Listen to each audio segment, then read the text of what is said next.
Assalamualaikum warahmatullahi wabarakatuh. Selamat siang. Halo semuanya. Perkenalkan, nama saya Tafa Abdiantoro, NRP 0918040049, dan rekan saya Melisa Dwi Kartika dengan NRP 0918040050. Pada kesempatan kali ini, saya akan menjelaskan tentang sistem atau plan yang telah kelompok kami buat, yaitu tentang sistem pengepakan dan pemilah barang secara otomatis menggunakan PLC CP1B. Sistem ini tercipta sebagai salah satu perkembangan teknologi dalam bidang otomatisasi. Tersebut contohnya adalah permintaan konsumen terhadap barang hasil produksi dari sebuah industri. Perkembangan ini berpengaruh pada persaingan di industri dan menuntut perusahaan untuk terus memperbaiki kinerjanya dalam memberikan pelayanan yang terbaik kepada pelanggan. Nah, dengan ketatnya persaingan antar industri, maka kami mencoba mengaplikasikan suatu alat pemilah dan pengepakan secara otomatis. Dengan adanya mesin ini, kami berharap dapat berguna bagi industri, baik kecil maupun menengah, dan dapat menaikkan keuntungan. Karena untuk proses pemilihan dan pengepakan sudah dilakukan secara otomatis dan tidak lagi menggunakan pekerja, sehingga dapat menghemat biaya pengeluaran. Dan itu juga dapat mengurangi terjadinya human error. Oke, sekarang saya akan mencoba mendemonstrasikan ini ya, mendemonstrasikan dari sistem atau plan yang telah kelompok kami buat. Nah, ini merupakan tampilan atau desain HMI yang telah kelompok kami buat.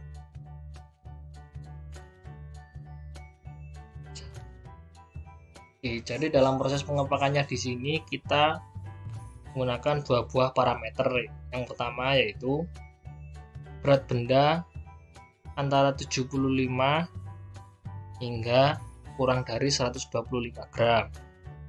Dan parameter yang kedua adalah berat benda antara 125 hingga kurang dari 175 gram.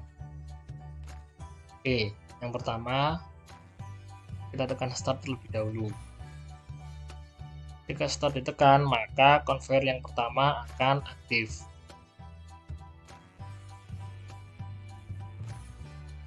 Nah, kemudian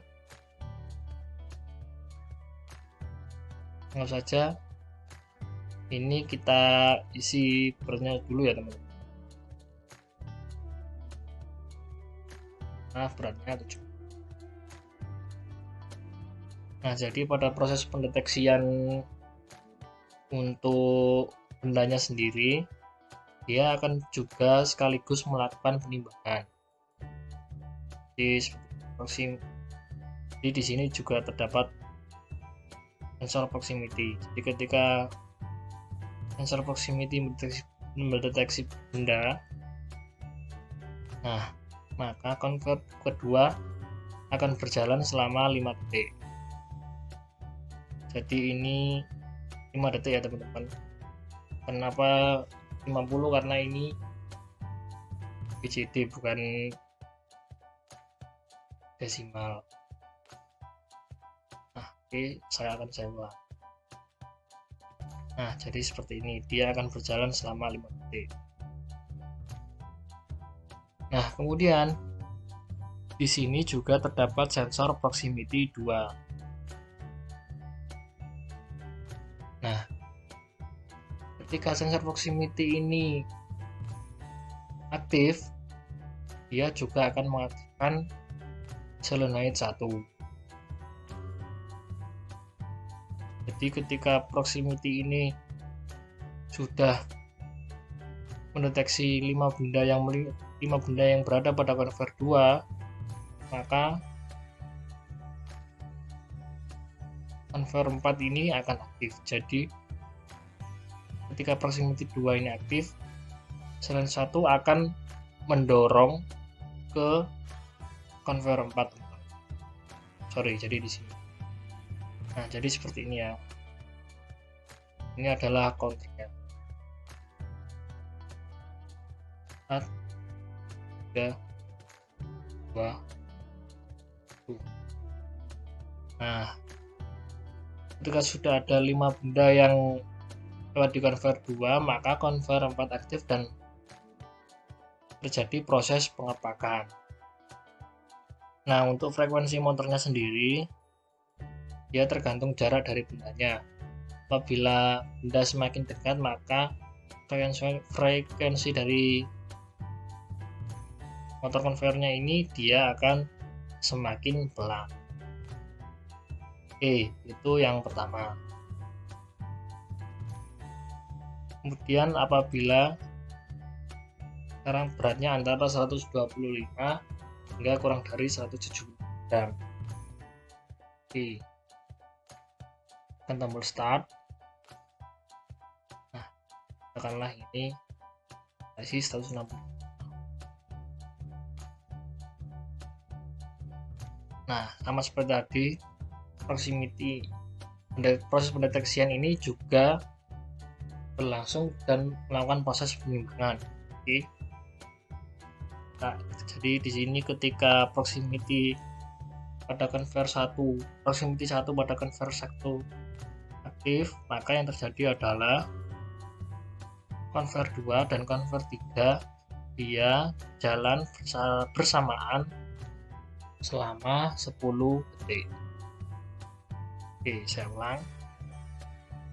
Nah, dia bergerak bersamaan selama 10 detik.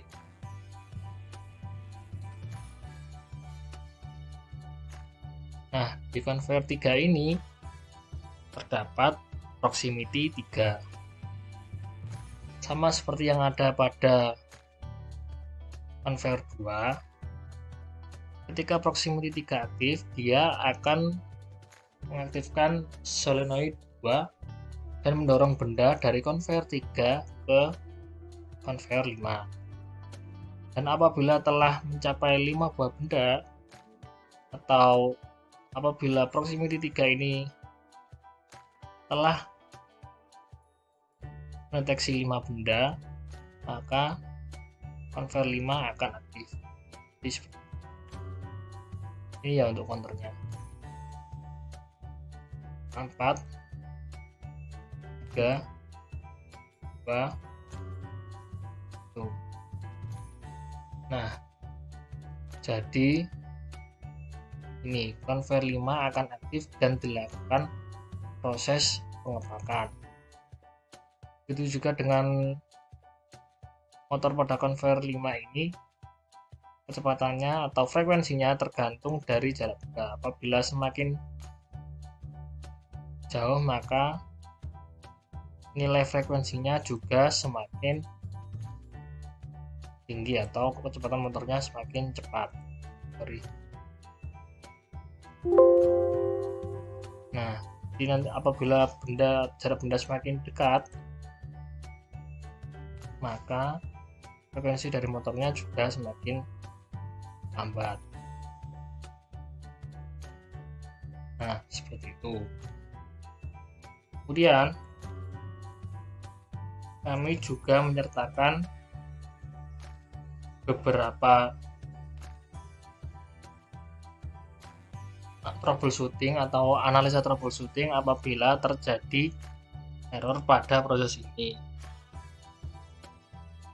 Contohnya adalah apabila indikator power pada PLC tidak menyala, hal-hal yang bisa dilakukan adalah mematikan sumber tegangan, lalu mengecek kerapatan baut power antara L1 dan L2 atau N pada PLC. Pastikan juga pada kedua jalur power tersebut terikat kuat dengan kedua baut tersebut. Kemudian juga dapat dilakukan pengecekan kelayakan kabel power dengan multimeter. Gunakan setup pengukuran bersimbol dioda, kemudian ukur kedua ujung kabel dan pastikan buzzer multimeter berbunyi yang bertanda kabel masih layak dipakai. Dan yang ketiga adalah mengukur tegangan sumber dengan voltmeter. Pastikan nilai tegangan sumber sesuai dengan spesifikasi PLC. Kemudian juga apabila sensor atau aktuator tidak bisa bekerja, jadi ini adalah permasalahan pada indikator I/O apabila tidak menyala saat eksekusi rangkaian dijalankan. Solusinya adalah mematikan sumber tegangan, lalu mengecek kerapatan baut I/O yang tersambung ke sensor pada PLC. Pastikan jalur terikat kuat dengan baut tersebut. Kemudian cara yang kedua adalah mengecek layan kabel dengan multimeter.